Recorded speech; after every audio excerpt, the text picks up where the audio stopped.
নৱসৃষ্টি গৌৰৱ বঁটা লাভ কৰি মই যথেষ্ট গৌৰৱ অনুভৱ কৰিছোঁ।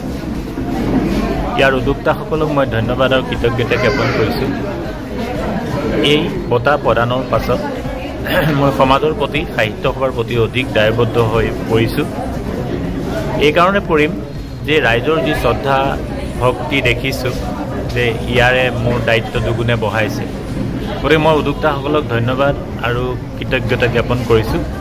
মই এই মুহূৰ্তত অনুভৱ কৰিছোঁ অসম সাহিত্য সভাৰ প্ৰতি আমাৰ সমাজখনৰ উত্তৰণৰ কাৰণে বিগত দিনসমূহত মোৰ যি শ্ৰম যি সময় মই দান কৰিছিলোঁ সেই শ্ৰম আৰু সময়ৰ মূল্য আজি মোক ৰাইজে দিছে, সেইটো মই নিজে উপলব্ধি কৰিছোঁ আৰু সেয়ে মই উদ্যোক্তাসকলক ধন্যবাদ আৰু কৃতজ্ঞতা জ্ঞাপন কৰিছোঁ। আপুনি ভাষণত কথা উল্লেখ কৰিছিল অৰুণাচলত অসমীয়া মাধ্যম বিদ্যালয়ত অসমীয়া মাধ্যম প্ৰতিষ্ঠা কৰাৰ কাৰণে চিন্তা কৰিছে, কেনেকুৱা তাৰমানে অৰুণাচলত আমাৰ এটা সমস্যা আছে, অসমীয়া ভাষাৰ সমস্যা, যে অৰুণাচলত অসমীয়া মাধ্যমটো নাই। নথকাৰ কাৰণে অৰুণাচলত অসমীয়া ভাষীসকল যিসকলে বাস কৰি আছে তেওঁলোকৰ ল'ৰা ছোৱালীক অসমীয়া ভাষা শিক্ষণৰ ক্ষেত্ৰত বহুত সমস্যা এটা আহি পৰিছে। এই সমস্যাটোৰ সন্দৰ্ভত আমাক অসম সাহিত্য সভাক বহু কেইজনে কথাটো জনাইছে। সেই আমি এবাৰ অৰুণাচল চৰকাৰৰ লগত আলোচনা কৰিম। অহা 21 জুন তাৰিখে আমি অৰুণাচললৈ গৈ আছোঁ।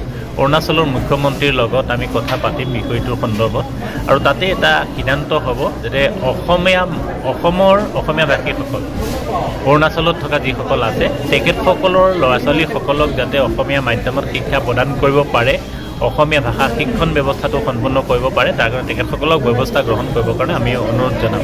যে আপোনালোকে জানি আচৰিত হ'ব, তেওঁলোকে অসমীয়া সুন্দৰকৈ ক'ব পাৰে কিন্তু তেওঁলোকে লিখিব আৰু পঢ়িব নাজানে।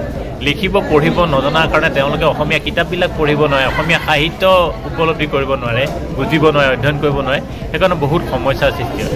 এই বিষয়ে আমি অৰুণাচল চৰকাৰৰ লগত অতি শীঘ্ৰেই আলোচনাত বহিম।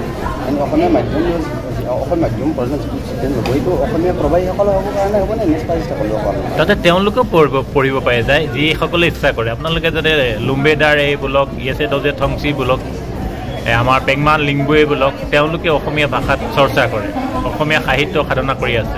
তেওঁলোকৰ বহু ছাত্ৰ ছাত্ৰী আছে যিসকলে অসমীয়া অধ্যয়ন কৰিবলৈ আগ্ৰহী, তেওঁলোকেও গ্ৰহণ কৰিব পাৰিব। যদি বিদ্যালয়ত বিষয়টো থাকে তেতিয়াহ'লে অধ্যয়ন কৰাত কোনো আপত্তি নাথাকে। গতিকে এই বিষয়সমূহ আলোচনা কৰিবৰ কাৰণে আমি অৰুণাচললৈ গৈ আছোঁ। 21 জুন তাৰিখে অৰুণাচল বিশ্ববিদ্যালয়ত আমি শিক্ষা বিভাগৰ মুৰব্বী বিষয়াসকল মুখ্যমন্ত্ৰীৰ লগত এই বিষয়ত আমি আলোচনা কৰিম। অসম সাহিত্য অসম সভাপতি ডক্টৰ বসন্ত কুমাৰ গোস্বামী ছাৰৰ নেতৃত্বত যাব দলটো। গতিকে আমি অৰুণাচললৈ গৈ আছোঁ।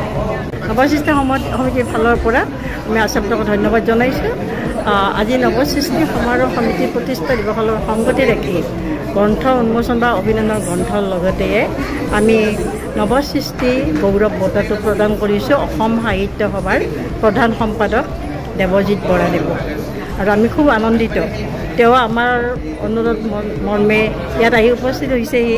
তেওঁ অকল নৱসৃষ্টি সমাৰোহ সমিতিৰ গৌৰৱ বঁটাটো নহয়, তেওঁ আৰু আমাক কৃতজ্ঞতাৰ আমাক শৰাই এখন আমি দিব লগা হ'ল তেওঁক এইটো কাৰণত যে তেওঁ অভিনন্দন গ্ৰন্থখনো উন্মোচন কৰিছে। নীলিমা ৰনা পাটগিৰি বাইদেউ তেওঁৰ অভিনন্দন গ্ৰন্থ এখন মই কৰিছিলোঁ আৰু সেইখন আজি তেওঁ উন্মোচন কৰি আমাক বাধিত কৰিছে।